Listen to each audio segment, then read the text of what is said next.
भलकर यह भिडटी को देखंतु केमिति घोड़ा बंधा होइथिबा एक गाड़ी रे लोके यातायात करुछंती।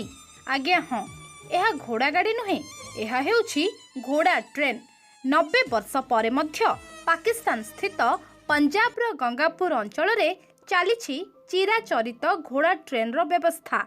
एही व्यवस्था सेबेठारु चली आसुछि जेतेबेले भारत पाकिस्तान विभाजन होई नथिला।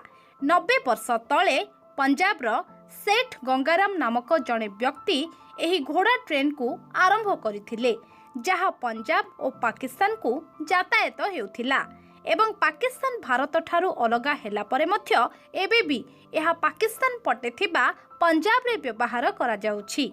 प्रथमे एही घोड़ा ट्रेन गाँव मझिरु बाहरी थाए।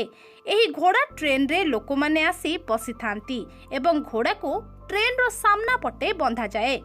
लोके मानक ठारू भड़ा आदाय कला परे ट्रेन आगो को बढ़ी थाए। एही घोड़ा ट्रेन पाई स्वतंत्र ट्रैक मध्य रहिछि एवं सेही ट्रैक मझिरे काठ पटा दिया जाई माटी परस्त करी सम्मान करा जाई थाए, जेउठी घोड़ा बिना कोनोसी असुविधारे ट्रेन टी को टाणी आगो को बढ़ी थाए।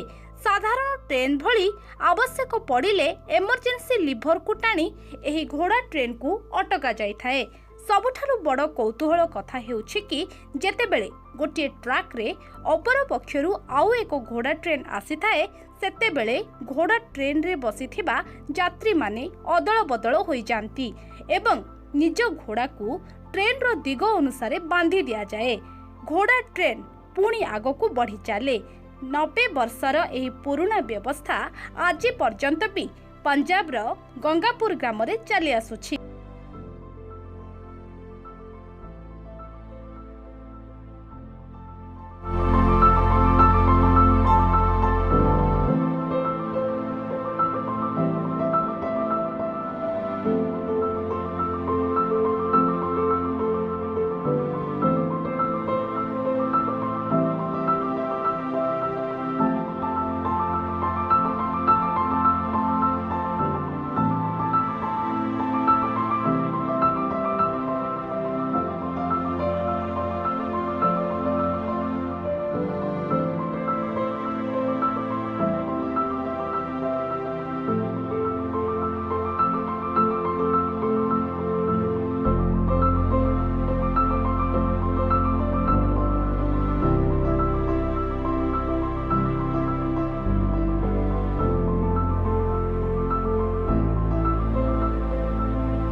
एमितिका छोट बड़ ताजा अपडेट पाई आम चैनल को एबे ही सब्सक्राइब करंतु और नुआ नुआ वीडियो को सर्वप्रथम देखिबा पाई पाखर थिबा बेल आइकन को प्रेस करंतु। लाइक एंड शेयर करने को भूलंतु नहीं।